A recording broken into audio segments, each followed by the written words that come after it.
আগামীকাল পুরুলিয়ার সভায় আসছেন বিজেপির কেন্দ্রীয় নেতা অমিত শাহ। গত বেশ কিছু মাস ধরে কেন্দ্র রাজনীতিতে বারবার শোনা যাচ্ছে বাংলার নাম।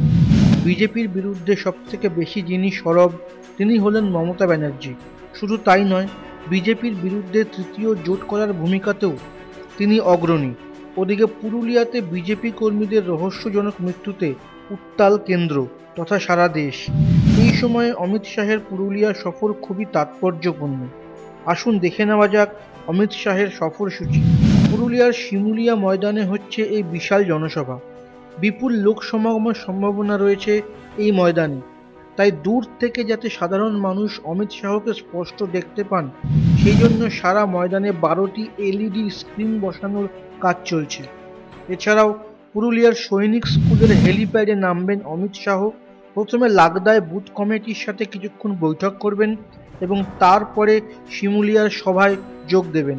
এর আগে 2016 সালের বিধানসভা নির্বাচনের আগে পুরুলিয়া সফরে এসেছিলেন অমিত শাহ।